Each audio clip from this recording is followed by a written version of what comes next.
Nandito na tayo sa permutation.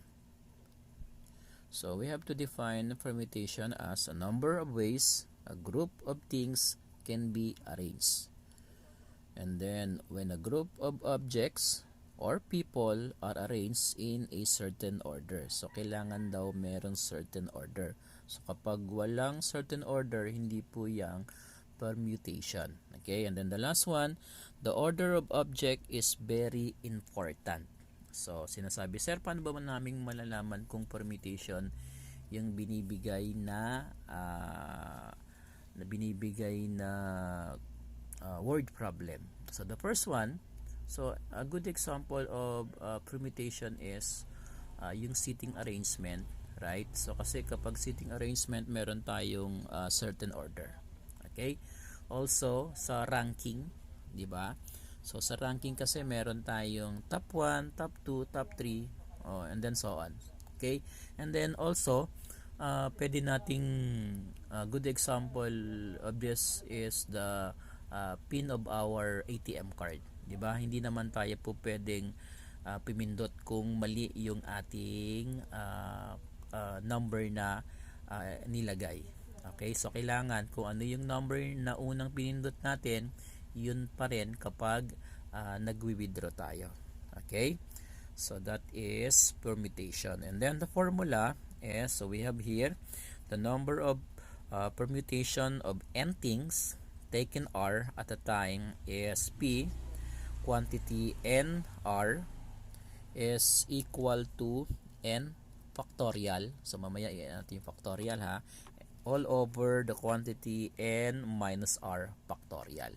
Okay, yung n factorial o yung factorial na tinatawag, ito yung for example 1 factorial is equal to 1. So kapag 2 factorial naman, so ibig sabihin nito ay 2 times 1. So this is 2. Okay?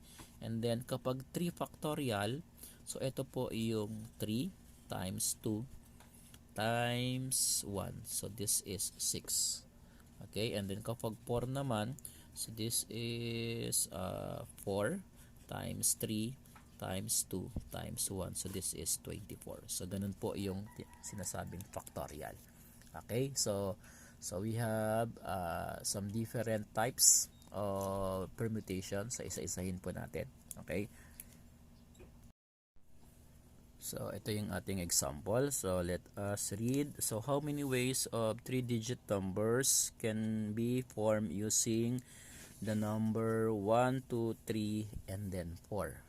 Okay, so gamitin natin si formula ni permutation. Okay, so ang ating n or object of those form will be 4. Okay, and then yung pick r of those object po natin will be 3. Okay, so applying the formula, so we have 4 factorial over the quantity, so this is 4 minus 3 factorial. So ayusin po muna natin. So this is 4 factorial over 1 factorial. So sabi nga natin 1 factorial is equal to 1. Okay, so 4 factorial, so ibig sabihin po nito is 4 times 3 times 2 times 1, and then sa baba, so we have 1. Okay, so this is, so we have 24. So we have 24 ways. So yan, so we have 24 ways in using 1, 2, 3, 4 kapag 3 digit. Okay, so that is our example. So ayan, pwede rin nating example yung p, yung n factorial. So in number of ways a word can be arranged. Okay, so ang gagawin lang natin, bibilangin lang natin yung letters. Okay, for example, number 1 we have oil, number 2 change, and then number 3 break. Okay, so sa oil meron tayong 3 letters. So this is 3 factorial. So pag 3 factorial, so this is 6. Okay, 6 ways. And then kapag change naman, so ilang letters to? 1, 2, 3, 4, 5, 6. So we have 6 factorial. So ang 6 factorial is 720. Okay? And then for the word break, so we have 1, 2, 3, 4, 5. So this is 5 factorial. So this is 120 ways. So magbabago lang yan kapag nagkaroon ng na repeat yung isang letters. So sa next natin ibibidyo naman yung ganun. Okay, so from here, so tandaan natin ha. So ayan, n factorial. Okay, so next tayo. Now next one, we have the distinguishable permutation. So let us define. These are permutations that can be distinguished from one another. So the number of different permutations of objects where there are n sub 1 repeated items, n sub 2 repeated items, 2 n sub k repeated items is p is equal to n factorial all over a factorial, b factorial, c factorial. So kung yung kanina wala tayong repeated letters, so ang formula natin is n factorial. So ito naman, kapag mayroong repeated letters, ito yung gagamitin po natin. Okay, so try natin yung number 1. So number 1, count muna natin kung ilang letters yung ating word. So meron tayong 5. Okay, and then meron tayong repeated letters na dalawa, yung letter A. Okay, so apply natin. So we have p is equal to 5 factorial all over 2 factorial.